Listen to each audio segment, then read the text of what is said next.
ನಿನಗೆ ಎಷ್ಟ್ ಸತಿ ಪ್ರಿಯ ಹೇಳೋದು ಮೊಬೈಲ್ ನ ಚಾರ್ಜರ್ ಹಾಕೊಂಡ್ ನೋಡ್ಬೇಡ ಅಂತ. ಇವಾಗ ನೋಡಿದ್ಕೆ ಅನ್ಯಾಯವಾಗಿ 2 ಕಣ್ ಕಳ್ಕೊಂಡೆ. ಮೊಬೈಲ್ ಟೆಂಪರ್ ಗ್ಲಾಸ್ ತುಚ್ಚಿ ಆರ್ಟಿಕಲ್ ನಿನ್ ಕಣ್ಗೋಗಿ ಕಣ್ಣೇ ಹೋಯ್ತು. ಎಲ್ಲಿಂದ ತೋರಿಸ್ಲಿ ನಾನ್ ನಿನ್ಗೆ ಇವಾಗ? ಅಣ್ಣ ನನ್ ಫೋನ್ ನೋಡಿಲ್ಲ ಅಣ್ಣ, ನಾನ್ ಚಾರ್ಜರ್ ಹಾಕಿದ ತಕ್ಷಣ ಡಮ್ ಅಂತು. ಹೊಡಿತೀನಿ ನೋಡಿ ಇವಾಗ ಪ್ರಿಯಾ, ಸುಳ್ಳು ಬೇರೆ ಹೇಳ್ತಿದ್ಯಾ ಇಲ್ಲಿ. ಅಣ್ಣ ಸಾರಿ ಅಣ್ಣ, ನೀನ್ ಹೊಡಿತೀಯ ಅಂತ ಸುಳ್ಳು ಹೇಳ್ದೆ.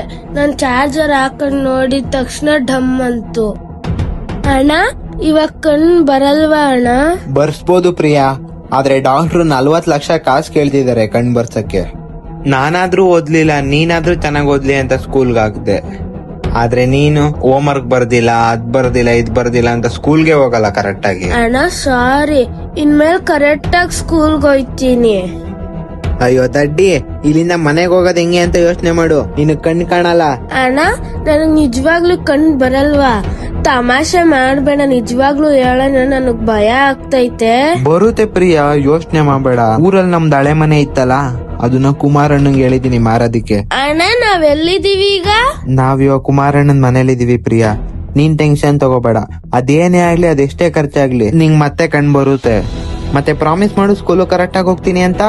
ಆಯ್ತು ಅಣ್ಣ, ಇನ್ಮೇಲೆ ಕರೆಕ್ಟ್ ಆಗಿ ಸ್ಕೂಲ್ಗೆ ಹೋಗ್ತೀನಿ, ಪ್ರಾಮಿಸ್. ಮತ್ತೆ ನೀವೂನು ಅಷ್ಟೇ, ದಯವಿಟ್ಟು ಮೊಬೈಲ್ ನ ಚಾರ್ಜರ್ ಹಾಕೊಂಡು ಯೂಸ್ ಮಾಡ್ಬೇಡಿ.